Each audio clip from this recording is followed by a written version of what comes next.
How are you? This beautiful, beautiful Saturday morning, afternoon. So I am a slam poet. I am a regular poet. I am a writer. I was a classroom teacher for over 20 years, and in my working with kids came about in this very weird way. So, you know, you get out of school, you're all independent, you want to take care of yourself. You left home, you don't need home anymore. Mom, no, I'm going to be on my own. I'm going to do this. And I found myself in a situation where I couldn't do it. I had the worst and best weekend of my life, where I had crime, I had police raids, I had, you know, I woke up that Sunday morning to a woman being raped in the back hallway, and then the phone rang, and like the last presenter was speaking about opportunity calling, I answered, and it was a woman saying, "I think you should be a teacher." And I laughed at her, and she did not laugh. So I thought maybe she knew what she was talking about. So I went and I visited the classroom, and she said, you know, "I think you will be good at this." And I'm like, "What makes you think this?" You know, she's like, "I'm a private school. I have a private school. I can hire whoever I want. I've watched you work with kids. I think you would be good at this." And so I said, "Okay." And she said, "What do you need?" And I broke down in her office and sobbed and told her about my weekend and thought, surely I have been hired and fired within the same 20 minutes. She handed me $1,000 cash. I moved that weekend, went back to work, and when I got my first paycheck, tried to pay her back, and she told me I owed her nothing. So in that vein, I have always worked really, really hard at being a good teacher because she said I would be good at it. Doing right by my students because they deserve that. And also I know that these young people are going to run the world, and if they have their way and we don't do right by them, they will put us all in a home. So do right by the babies. So as an educator, I have had the honor of seeing some very amazing things happen, but I've also had the displeasure of seeing some very traumatic things happen to students. So I've written a book called Simon Says, and it basically is poetry about teaching and anti-bully things. And a lot of the anti-bully themes that go into this book are actually dealing with adults who are working with kids who have forgotten who they used to be. And one of my ideas is that we as adults have to remember who we were. When we forget who we were, we remember, the kids that we were working with, they remember more than we've forgotten. And we have to do right by them. So this first poem that I'm going to do for you is called Simon Says.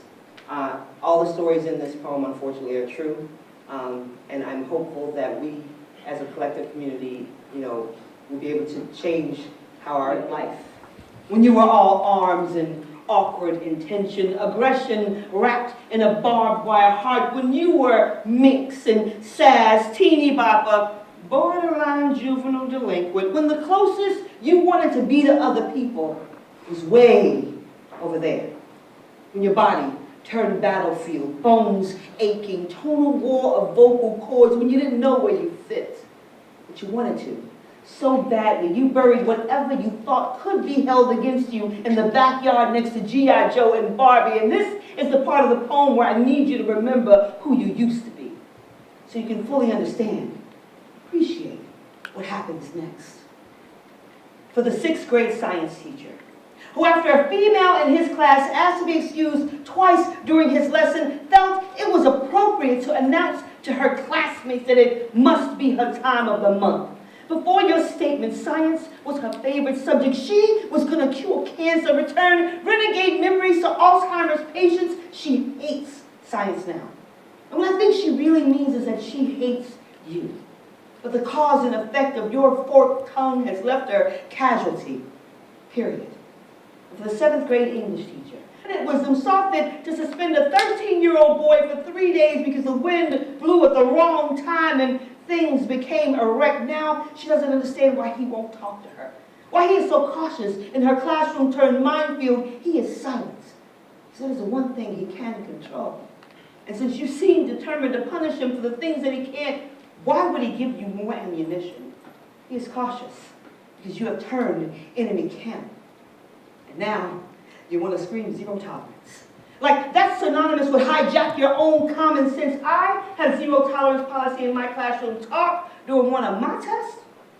Watch me. Hand grenade, launch your efforts at the nearest spherical filing receptacle. But in 2009, when Simon stood erect, slammed a pencil on his desk in the middle of one of my math tests and said, Miss Theresa, I'm just saying, if Freddie Mercury were alive today, we would not be at war with Iraq. I think three thoughts simultaneously. First, I think, he knows who Freddie Mercury is. Second, I think his parents are awesome because he knows who Freddie Mercury is. Third, I think, he might be right. Who am I to punish him for his insight when teaching our children? We have to remember that we were once one of them. And shaming them about these bodies they are trying to invade, these voices they are struggling to own, it will not win us their trust. It will only render us untrustworthy. So educators, quiet your voices sometimes so you can better hear theirs. Do this, and I guarantee our young people, they will rock you. Like Freddie Mercury. Just saying. Thank you. That was that one.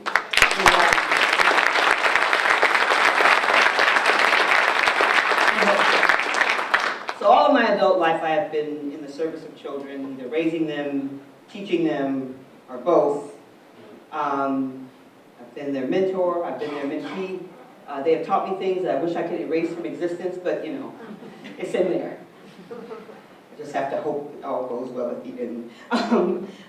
So I've had a lot of interaction with kids, and with my own personal children, I've always tried to foster in them that sense of integrity, that work ethic, that do your best because you want your best to be your best.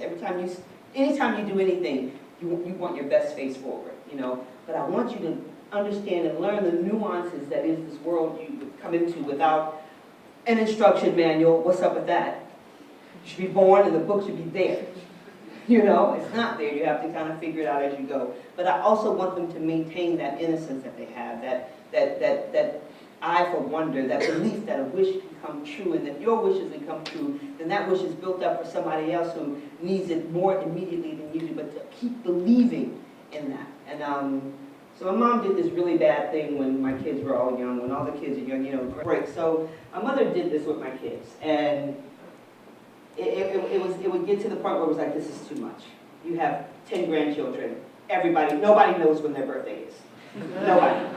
They're all confused, and now we're going to have to start cutting them off because everybody's getting it. It's like every time something happens, where's my present? You don't get a present for everything, but you should believe that you could. Yeah, they weren't buying that one either. So I wrote this poem for my son because he loves birthdays and I love fire. I know that sounds like a weird combo, but hopefully it works out as a poem. A candle sits next to my bedside. A candle sits by my bedside table, and I want to strike a match to kiss the wick, to watch the flicker, the glow, because to me nothing moves as beautifully as flames dancing, but unlit, it remains.